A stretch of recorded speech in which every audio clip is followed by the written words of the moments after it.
Question. Have you ever wondered why some people are able to overcome life's challenges and even tragedies while others falter?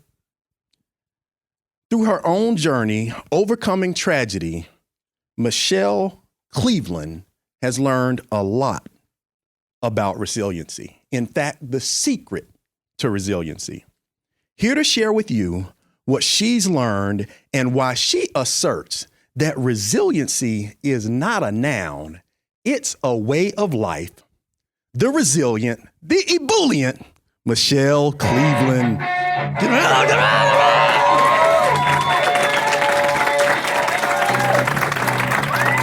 Thank you.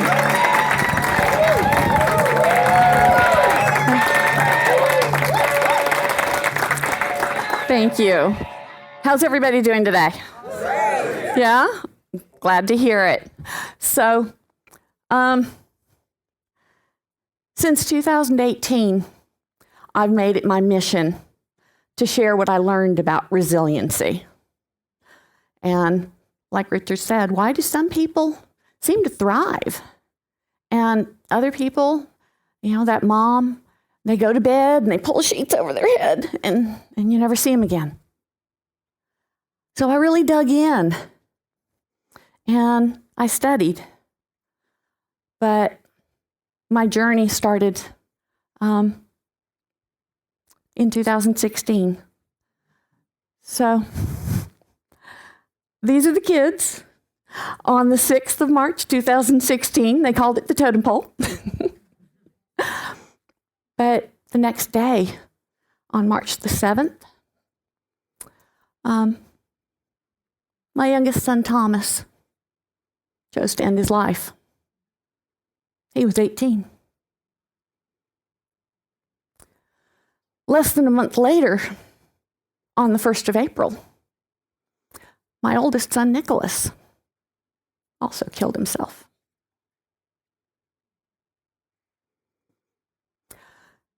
So, resiliency.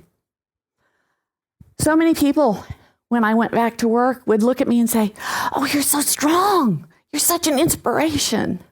Or, "You're doing so well." And I thought, there's nothing special about me.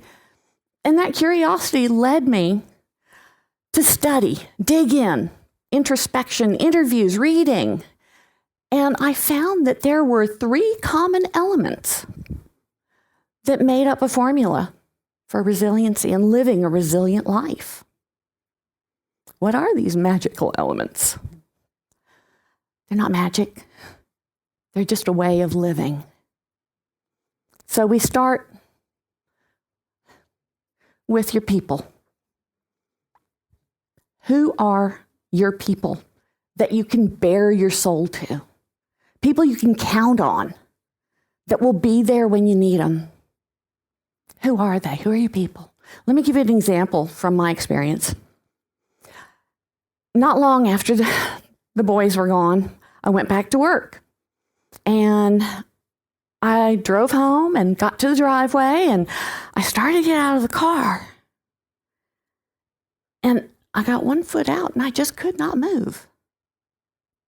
Not one step more. And my husband was up at the garage and he saw me in the driveway and he said, "What's wrong?" And he came and, "Are you okay?" And I couldn't say anything. He got me as far as the garage and he sat me down in a folding chair and I was babbling. It was gibberish. He couldn't, make any sense of what I was saying. And all of a sudden he realized I had reverted to my mother tongue. I was speaking Czech. So he reached out to one of my people. He called Petr. And Petr left his job site, dropped everything, and he rushed over. And he knelt there in front of me, holding my hands for an hour, talking to me in Czech, helping me get over it until I could speak again in English. So that's my people. Stop for a second, think about it.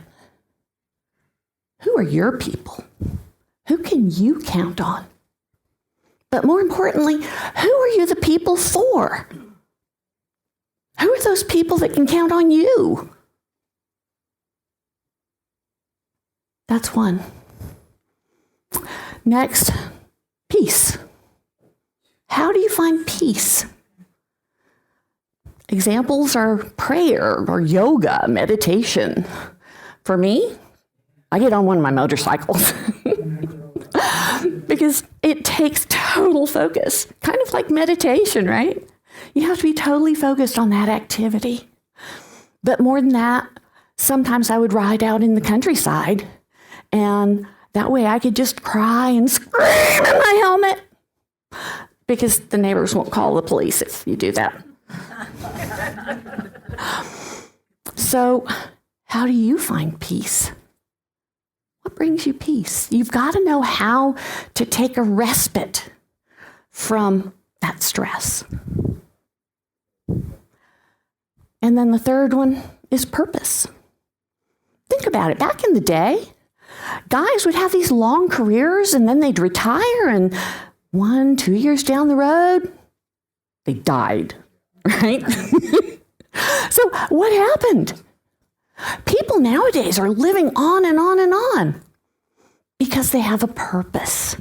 They have a second career. They volunteer. Their wife throws them out and makes them do Uber. So find a purpose. If you don't have one, go get one. Figure out what your passion is. What do you want to do? For me, it's sharing what I've learned.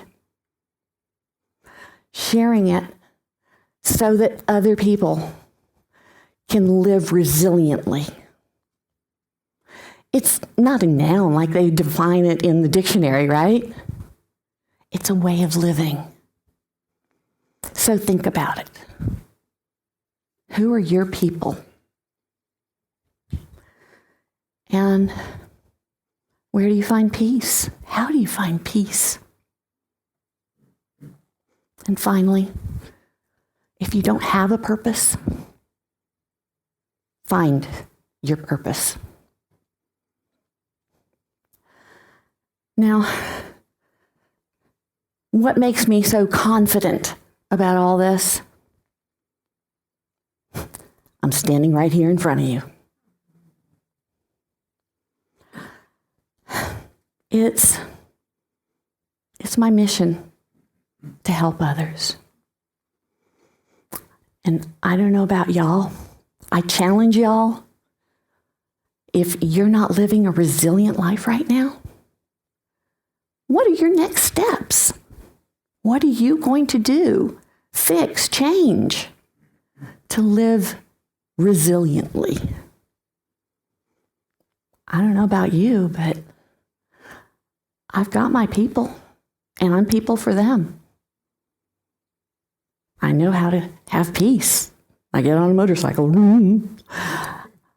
and I just shared with you my purpose. Thank you very much.